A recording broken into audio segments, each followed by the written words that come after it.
జపనీస్‌లో ఒక art form ఉంది. కిన్సుగి అని. అంటే పగిలిపోయిన వస్తువుల్ని బంగారంతో అతకబెట్టటం. అతకబెట్టి అంతకు ముందున్న దానికంటే దాన్ని అందంగా తయారు చేయటం. ఈ ఆర్ట్‌ని కిన్సుగి అంటారు వాళ్ళు, జపనీస్ వాళ్ళు. ఇది మనం రిలేషన్‌షిప్ కంటెక్స్ట్‌లో గనక తెచ్చుకోగలిగితే ఏదైనా సరే పగిలిపోయింది కదా అని చెప్పి మనం పారేయక్కర్లేదనమాట. రిలేషన్‌షిప్స్‌ని కూడా బ్రేక్ అవుతున్నాయి, మనకి ప్రాబ్లమ్స్ ఉన్నాయి, విరిగిపోతున్నాయి అని చెప్పి తీసి మూలపాడేయక్కర్లేదు. వాటిల్ని రివైవ్ చేయొచ్చు అనే కాన్సెప్ట్‌ని ఈ కిన్సుగి అనే దాని నుంచి తీసుకొచ్చిన కాన్సెప్ట్ అనమాట ఇది. యాక్చువల్గా చూడండి, మామూలుగా కూడా మనం వెనకటి జనరేషన్ ఏంటంటే ఏదైనా సరే వస్తువు పాడైపోతే మళ్ళీ దాన్ని రిపేర్ చేసి ఎలా వాడుకోవాలా అని ఆలోచించేది.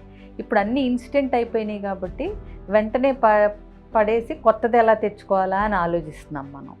ఓకే, సో బట్ ఒక్కసారి గనక రిపేర్ చేసి అది ముందుటి కంటే అందంగా ఎలా ఉంటుంది అనేది గనక తెలుసుకోగలిగితే రిలేషన్షిప్స్ కూడా చాలాసార్లు బ్యూటిఫుల్గా ఉంటాయి. కానీ జెన్యూన్ ఎఫర్ట్ అయితే పెట్టాలి. ఓకే, సో ఫస్ట్ థింగ్, ఒక వస్తువు పగిలినప్పుడు, ఒక సిరామిక్ బౌల్ ఏదన్నా పగిలినప్పుడు కిన్సుగిలో మనకి ఏం చేస్తారంటే దాన్ని రీఅసెంబుల్ చేసి, అంటే ఆ ముక్కలన్నిటిని దగ్గరికి తెచ్చి మళ్ళీ దాన్ని గోల్డ్తో దాన్ని అతకబెట్టి అలాగే డెకరేట్ చేసి హైలైట్ చేసి మళ్ళీ వాడుకుంటారు. మనం కూడా కొన్ని స్టెప్స్ రిలేషన్షిప్లో చేయగలిగితే, సో రిలేషన్షిప్స్లో ఏమన్నా క్రాక్స్ వచ్చినా పగలబోతున్నా మళ్ళీ అతికించి అందంగా, అంటే కరెక్ట్ చేసుకుని అందంగా చేసుకోవచ్చు అనేది ఇక్కడ కంటెక్స్ట్.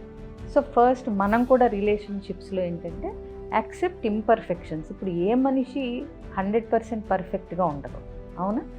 సో ఒక రిలేషన్షిప్లో ఇంపర్ఫెక్షన్స్ ఉండటం వల్ల ఆ బంధం అన్వర్ది, పనికిరాదు అనుకోకుండా దాన్ని ఇంకా స్ట్రాంగ్గా ఎలా చేసుకోవచ్చు, అవతల వ్యక్తి ఇంపర్ఫెక్షన్స్ని కూడా వాటిల్ని మలుచుకుంటూ how we can make it stronger than before అనేది ఆలోచించవచ్చు. ఆ ఇంపర్ఫెక్షన్స్ని కూడా యాక్సెప్ట్ చేస్తూ మార్చుకుంటూ ఎలా ముందుకెళ్ళొచ్చు అనే దిశగా ఆలోచించే అవకాశం ఎప్పుడూ ఉంటుందనేది గుర్తుపెట్టుకోవాలి. నెక్స్ట్ ఏంటంటే healing with love and patience. Okay, అంటే ఏంటి? ఒక ప్రేమతో, ఓర్పుతో బంధాలని నిలబెట్టుకోవచ్చు. మనం కొన్నిసార్లు ఆ టైం ఇస్తే, అంటే ఆ రిలేషన్షిప్స్కి టైం ఇచ్చి హీల్ అవ్వటానికి ఒక అవకాశం ఇచ్చి ఆ జరిగిన పొరపాట్లని రిపేర్ చేసుకోవటానికి ఒక సమయం తీసుకుని మరి చేసినప్పుడు ఏంటంటే ఆ రిలేషన్షిప్ని మనం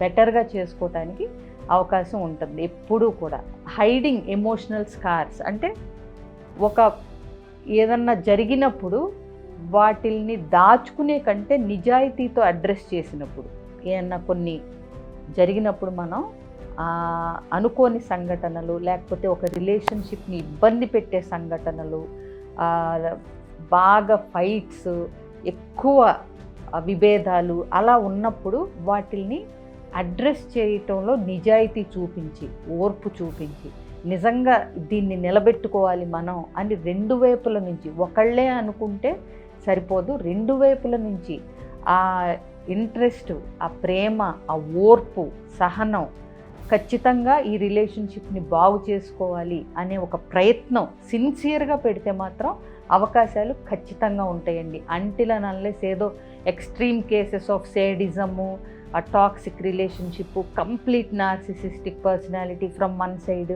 లేదా సమ్ మెంటల్ డిజార్డర్స్ ఇబ్బంది పెడితే, ఇలాంటి ఎక్సెప్షనల్ కేసెస్ కాకుండా నార్మల్సీగా ఉన్న రిలేషన్షిప్లో normal people, thought process differents, backgrounds differents, cultural backgrounds different, traditions different, ఇలాంటివన్నిటినీ నిజంగా ఒక ప్రాబ్లం లాగా కాకుండా అడ్రస్ చేయాలి అంటే కనుక కాస్త ఓర్పు, సహనం అనేది అవసరం.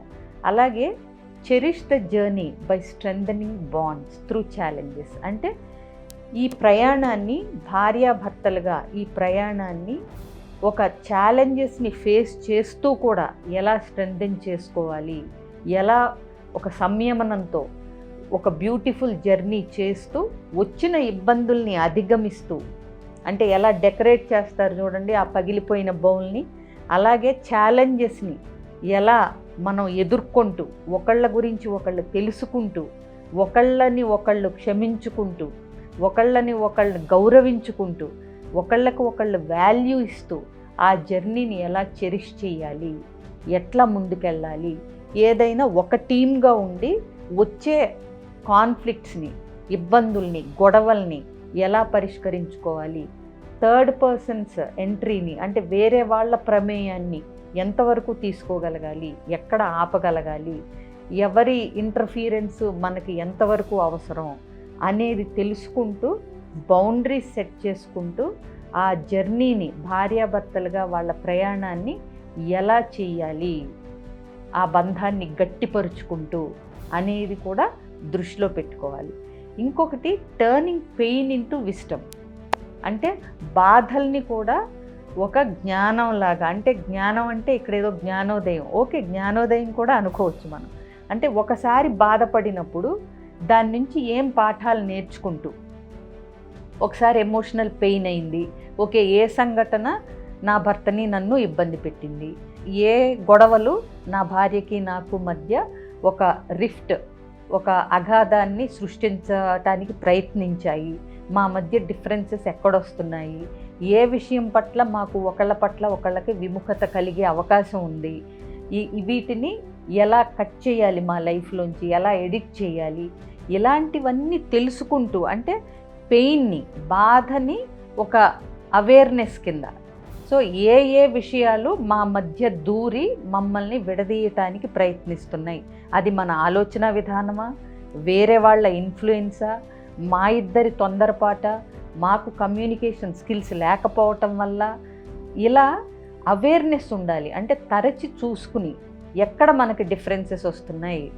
మన ఇద్దరం కలిసి ఉండి అందంగా ప్రయాణం చేయాలనుకుంటున్నాం కదా, కానీ అది క్రాక్స్ రావటానికి ఏమేమి కారణం అవుతున్నాయి, ఆ క్రాక్స్ని కిన్సుగి బౌల్ని ఎలా అయితే మనం గోల్డ్తో రిపేర్ చేసి అతికించి ఇంకా అందంగా చేస్తున్నామో, వీటిలన్నిటినీ మనం అధిగమించి మన రిలేషన్షిప్ని అందంగా ఎలా మలుచుకోవాలి అనే దాన్ని మనం దృష్టిలో పెట్టుకుంటే కనుక చిన్న చిన్న ఇబ్బందులు, చిన్న చిన్న పోట్లాట్లు, చిన్న చిన్న కోపతాపాలు ఇవన్నీ కొన్నాళ్ళకి ఒక అందమైన అనుభవాలుగా మిగిలిపోతాయి. దీన్నే కిన్సుగి మైండ్ సెట్ అంటాం. అంటే పాడైపోతున్న దాన్ని, ఇబ్బందులు వస్తున్న దాన్ని రిపేర్ చేసుకుని ఉంచుకోవాలి, కానీ ఇబ్బంది వచ్చింది కదా, రిపేర్ వచ్చింది కదా అని అవతలకు విసిరేయకుండా repairing and reviving into a beautiful thing, మళ్ళీ దాన్ని ఇంకా అందంగా మార్చుకుని మనం ఎలా వాడుకోవచ్చు అనేదే కిన్సుగి మైండ్ సెట్. ఇది రిలేషన్షిప్స్లో గొడవలు, అపార్థాలు, విభేదాలు, అభిప్రాయ భేదాలు ఇలాంటివి వస్తున్నప్పుడు వాటిల్ని అందంగా రిపేర్ చేసుకుంటూ ఇంకా ఆనందంగా ఎలా జీవించవచ్చు అనే యాటిట్యూడ్లో కనుక మనం థింక్ చేస్తే చిన్న చిన్న గొడవలకే విడిపోతాము, అందుకు డివోర్సు, ఇందుకు డివోర్సు, ఇలాంటి యాటిట్యూడ్ కాకుండా చివరి వరకు మనం ప్రయత్నం, మన రిలేషన్షిప్ని నిలబెట్టుకోవటానికి మన వంతు ప్రయత్నం ఏం చేసి కిన్సుగి బౌల్ లాగా మన రిలేషన్షిప్ని అందంగా ఎలా మలుచుకున్నాం అనే కాన్సెప్టే ఇది. సో మీరు కూడా ఇది వాడి మీ రిలేషన్షిప్స్ని ఎంత అద్భుతంగా, అందంగా రిపేర్ చేసుకుని, తీర్చిదిద్దుకుని మళ్ళా మీ జర్నీని ఎంత బ్యూటిఫుల్ జర్నీగా మార్చుకుంటారో చూడండి. Thank you.